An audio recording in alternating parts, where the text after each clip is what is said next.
Let's talk a little now about keywords and marketing. How will you use your keywords in your marketing efforts? Well, firstly, you build websites based around your keywords. This could be either your own domains or Squidoo lenses, hub pages, or any of the other Web 2.0 properties. So you take, now for Web 2.0 property, you'd do one thing. What you would do is each Squidoo lens, for example, would be based around a single keyword. So if my keyword is natural weight loss program, that would be the sole focus of that Squidoo lens. Now if I had a website, I may create a domain all about natural weight loss programs, or I may just create a number of articles or pages on my main domain, my weight loss domain, about natural weight loss programs. So that's how you build your websites around them. Each page on your website is based around a single keyword using LSI. Now we talked about LSI very recently, so I want you to make sure you take that into account. Now this means that my page would be called natural weight loss programs.html, for example, you know, on my weightlossprograms.com domain. So you have your keywords pretty much everywhere you can, because Google does look at the domain name and the name of the page in order to make sure that they are relevant. Now your domain name should include your keyword. Now this can be a little bit tricky, but if you're creative and a bit patient, then it's not that difficult at all. A friend of mine a couple of months ago said to me, "Oh, I want to get into the golf niche, but all the good domain names are gone." I sat down, and within 10 minutes I'd come up with 20 decent domain names. All you've got to do is think around the subject. You know, you think about weight loss, well, weightloss.com's gone. Naturalweightlossprograms.com has gone. But what about naturalweightlossprogramreviews.com, naturalweightlasssecrets.com, natural weight loss tips, you know, natural weight loss secrets for you, you know, natural weight loss program reviews, yeah, programs described. You know, there's lots of potential. You've just got to think outside the box. Now sometimes, you know, you're going to struggle. You may not find something with a .com. If you don't find a .com, well, I'd recommend you look at .info or maybe .net. I wouldn't recommend you look for anything else unless you're targeting a specific country. Now if I was going to focus my efforts on Australia, I'd use the Australia extension .co.au, I think it is, for Australia, or .com.au or something like that. So your domain names need to include your keyword, but you want a .com one, or if you can't get .com, .info or .net.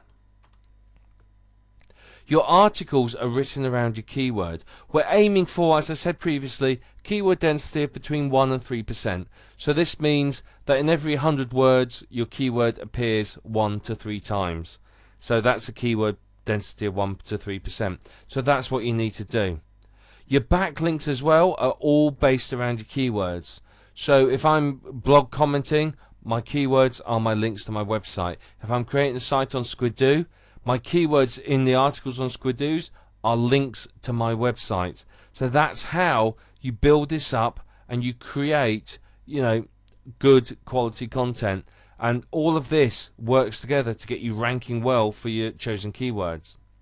And what you need to do is make sure that all your activities online are focused on your keywords.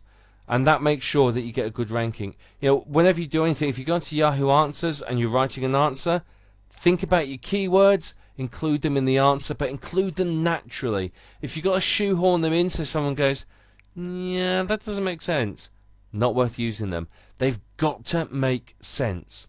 But make sure all your activities are focused on your keywords online, and you'll start ranking well very, very quickly. Now, when it comes to ranking for any keyword, be prepared to do a little often rather than a lot once. Now, some people sit down and say, right, I'm going to get my site ranking for whatever keyword today. And they'll do their article marketing and whatever and say, right, that's it. And off they go. They never touch it again. My preferred approach is I'll just submit an article a day to the directories.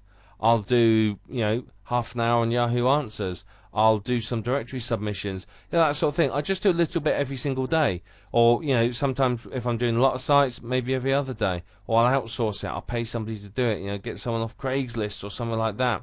But that's what you need to do.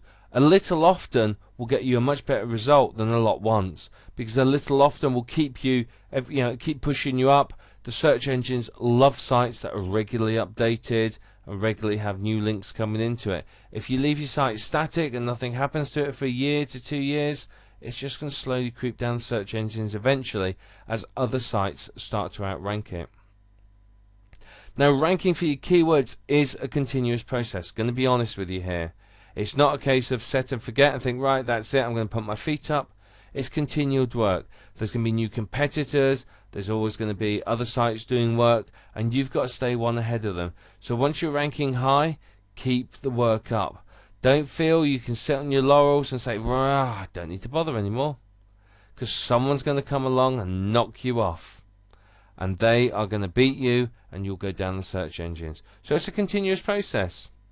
I mean, the other thing to do if you've got a lot of websites, one of the things I tend to do with new sites, I update them every day for 2 to 3 weeks, maybe a bit longer. Update them 2 to 3 times a day. But after that, they go into what I call the maintenance cycle, and I have quite a few sites. So what I do is I rotate adding new content. So for example, on Monday, 10 of my sites get new content. On Tuesday, a different 10 sites. On Wednesday, a different 10 sites. On Thursday, a different 10 sites. On Friday, a different 10 sites. Weekend, I take off. Monday, back to beginning. That sort of thing. Rotate it around a bit. What you want to avoid is you don't want your articles to always appear. It's 10 past 10 on a Monday. Click, there's my article. Because if it appears regularly like clockwork like that, the search engines just look at it and go, that looks a bit suspicious. It's a bit clockwork, a bit too accurate. So randomize it. Do a little, do it at odd times. I never tend to post to my blog at the same time, sort of in a week really. So I'll set it up so that it auto posts, but I'll set up odd times. I'll set it to go one at 9 o'clock in the morning, one at 3:33 in the afternoon, and the other at 11:12 at night. That sort of thing. So it's completely random. So that way, spreading it out and randomizing it makes it look a little bit more natural. But if every day you've got a WordPress blog and you set it so that at 10 past 11 in the morning a new article appears, the search engines are very soon going to go, that's a bit suspicious. So you want to make things look really natural and trying to take out any artificiality at all. Now what you may find is that some of your long tail keywords get just a little bit too competitive. Now if you're ahead of the crowd, you're ranking high for it, it doesn't matter, does it? But if you're lower down the search engines, it's going to be a problem. So sometimes you may need to look for new keywords, which is fine. Just find new ones, do a bit more keyword research, rank yourself well for them.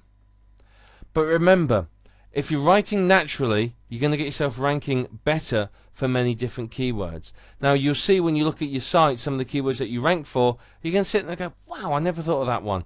And that's just pure natural keyword ranking. So writing naturally is going to do you a lot more favors than trying to write unnaturally for certain keywords. Writing naturally will get you a lot more rankings in the search engines, a lot more relevance for keywords, as I said, that you never even thought of. And that's really how you use your keywords in your marketing. They're very important and they need to be your prime focus in pretty much everything you do.